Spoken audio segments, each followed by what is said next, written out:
ئەمڕۆ باسی بۆنە ئاینەکان نەکەین کە بەڕاستی هەموو جارێک دووبارە ئەبێتەوە بەداخەوە کە ئەمڕۆ موسڵمانان بەهۆی نەبوونی عیلمی شەرعیانەوە بەشدارە بن لە هەموو بۆنە ئاینەکانە بەڵکو لە زۆربەی بۆنە ئاینەکانە بە تایبەتی جەژنی مەسیح عەلەیهی سەلام یاخود لە جەژنی سەری ساڵە کە هەموو تەقریبەن بتوانم لە هەموو وڵاتە موسڵمانەکانە ئەم بۆنەیە ماوەیەکە کرێتەوە کە ئەمەش بەڕاستی یەکێکە لە نیشانەکانی ئاخر زەمان بەوەی کە لە حەدیثێکا فەرمی عەلەیهی سڵات وسەلام أفرم لا تقوم الساعة حتى تأخذ أمتي بأخذ قرون قبلها أفرمي قيامتها الله سيتا مسلمانان بابد نبن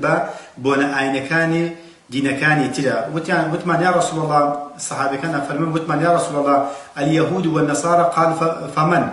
وتمان ببون آينكاني يهودي ومسيحي كان فرمي أدي شيء ما بس بجمان لا أوانا كواتا أم بابد بون مسلمانان ببون آينكان لپێشترا نەبووە تقریبا بتوانم بڵێم لەو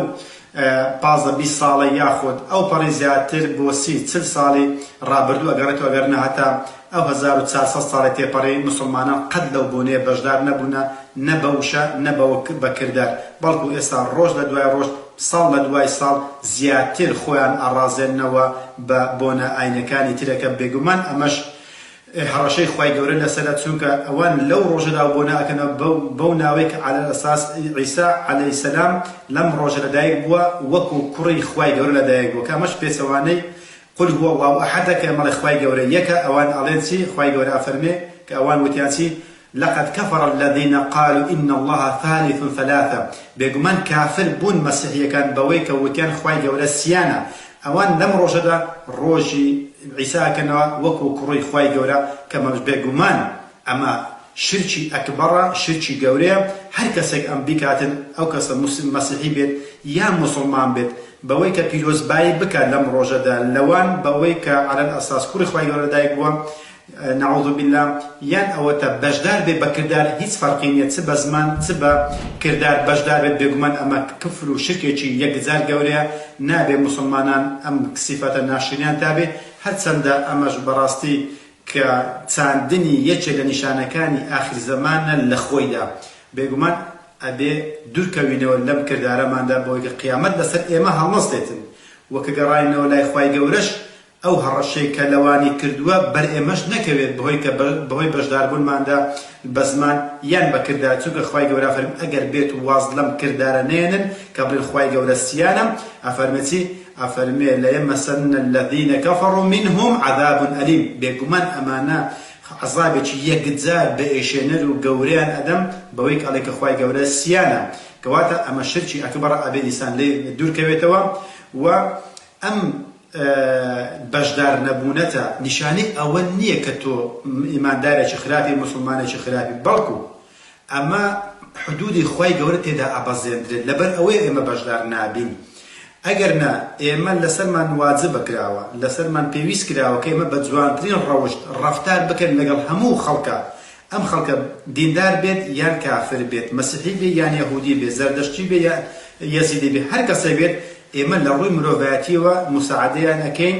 ئەبێ حەقی جیرانەتیان پێ بدەین و وشەی جوان لەگەڵیان بەکاربێنین بەو پەڕی ڕەفتار جوانیوە لەگەڵیان ڕەفتار بکەن وەکو خوای گەورە ئەفەرمێ وەقولوا للناس حوسنا جوانترین وشە لەگەڵ هەموو خەڵکا بەکاربێنە و هەر بە هەمان شێوە حەدیثێکمان هەیە کە پێغەمبەر ئەفەرمێ عەلەیهی سەڵات وەسەلام وخالق الناس بخلق حسن لەگەڵ هەموو مرۆڤایەتی لەگەڵ هەموو خەڵکا دیندار بێت یان کافر بێت مەسیحی بێ یان یەهودی بێ هەر کەسێک بێت ئەفەرمێ بە جوانترین ڕەوشت لەگەڵیاندا ڕەفتار بکات بەڵام کە گەیشتە سنووری خوای گەورە ئەبێ ئەم سنوورە نەبەزێنرێت کە خوای گەورە ئەفەرمێ تیلکە حدود الله فلا تعتدوها ئەمە سنووری خوای گەورەیە بۆیە نابێت لێ نزیک ببینەوە یاخود سنووری خوای گەورە ببەزێنرێتن و پێویستە لەسەرشماندا ئامۆژگاریان بکەین بڵێن ئێمە بەشدار نابین یاخود ئێمە ئەو حەفلەیە ناکەین کە چەندین جار بۆم ڕوونکردنەوەتەوە بۆ مەسیحیەکانە ئەڵێن بۆ بەشدار نابی یاخود بۆم هەیە پیرۆزبایی دێکۆنت نەخێر پیرۆزبایی لە من مەکە لەبەرەوەی من باوەڕم بەوە نییە کە سێ خوا هەیە بەڵکو لا ئێمە یەک خوای گەورە هەیە و ئەو خوای کە عیسای دروست کردووە عەلەیهی سەلام کە موسای دروست کردووە ئیبراهیمی دروست کردووە و محەممەد عەلەیهی سڵات وەسەلامش دروست کردووە و ئێمەشی دروست کردووە کەواتە ئێمە بە جوانترین شێوەتیان ئەگەین کە ئەمەیە خاڵی جیاوازمان